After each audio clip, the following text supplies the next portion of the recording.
बिस्मिल्लाहिर्रहमानिर्रहीम। नाज़रीन, हम इस वीडियो में दो पॉइंटों के हवाले से बात करते हैं कि पहले orhan गज़ी और शेम के बेटे सुलेमान बेग की एंट्री के हवाले से बात करते हैं। दूसरे तुर्गुत के बेटे अलियास की एंट्री के हवाले से बात करते हैं।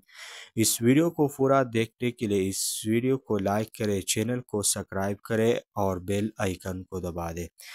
हम अपनी पहली बात की तरफ आते हैं कि orhan गाजी के बेटे सुलेमान बेग की एंट्री के हवाले से बात करते हैं। जैसे कि आप लोग जानते हैं कि पिछले सीज़न के आखिरी वक्त में अलशेम ने orhan गाजी को कहा कि मैं अमिला हूँ, तो इसी से पता चलता है कि आने वाला सीरीज में orhan के बेटे सुलेमान बेग की एंट्री ज़रूरी होगी, जो कि तारीख में ये भी साबित है।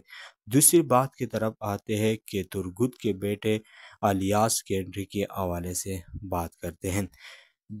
जैसे कि आप लोग जानते हैं कि हर शख्स तुर्गुत की एंट्री करना चाहता है, लेकिन तुर्गुत की एंट्री सीज़न 6 में नहीं होगी, बल्कि इनके हवाले से इनके बेटे की एंट्री ज़रूरी होगी, जो कि इनका नाम अलियास होगा। अलियास वो सिपाही है जो उन्होंने ना सिर्फ orhan गाजी का दौर देखा था, बल्कि उनके बेटे मुराद अव्वल का दौर भी देखा था। मुराद अव्वल और अलियास इसी तरह से थे जिस तरह तुर्गुत पे और उस्मान गाजी थे।